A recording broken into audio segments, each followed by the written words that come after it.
Maharashtra assembly ఎన్నికల polling ముగిసింది. ప్రస్తుతం అయితే సాయంత్రం 5 గంటల లోపు క్యూ లైన్‌లో ఉన్న వారికి ఓటు వేసే అవకాశం అయితే కల్పిస్తున్నారు. అది కూడా ఓటింగ్ పూర్తయిపోయినట్లయితే మనకు సమాచారం అందుతుంది.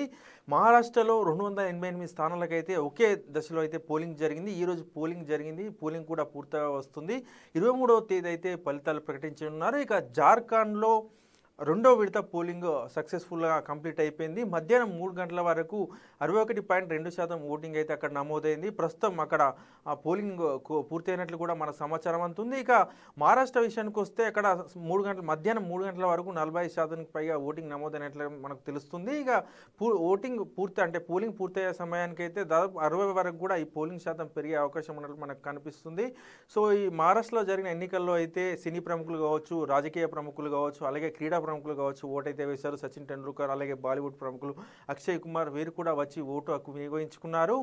ఈ జార్ఖండ్, మహారాష్ట్ర రెండు అసెంబ్లీ ఎన్నికలకు సంబంధించి అయితే నవంబర్ 23వ తేదీ అంటే శనివారం రోజైతే ఫలితాలు ప్రకటించనున్నారు. ఆ రోజు ఉదయం 8 గంటలకైతే కౌంటింగ్ ప్రారంభం కానుంది. మొదటగా పోస్టల్ బ్యాలెట్ ఓట్లను లెక్కిస్తారు. ఆ తర్వాత ఓటర్లు వేసిన ఓట్లను లెక్కిస్తారు. సో ఆ రోజు శనివారం మధ్యాహ్నం 1 గంట వరకైతే మనకు మహారాష్ట్ర అలాగే జార్ఖండ్కు సంబంధించి ఫలితాల గురించి పూర్తి స్పష్టత వచ్చే అవకాశం అవుతుంది. ప్రజెంట్ అయితే ఆ పోలింగ్ అయితే ముగిసింది. కాసేపట్లో ఎగ్జిట్ పోల్స్ కూడా విడుదల కానున్నాయి. ఎగ్జిట్ పోల్స్పై ఈసారి ఎవరు కూడా ఉత్కంఠగా లేరు. ఎందుకంటే మనం చూసుకున్నట్లయితే మొన్న హర్యానా, జమ్మూ అండ్ కాశ్మీర్లో అసెంబ్లీ ఎలక్షన్స్ జరిగాయి. వాటికి సంబంధించి కూడా ఎగ్జిట్ పోల్స్ వచ్చాయి.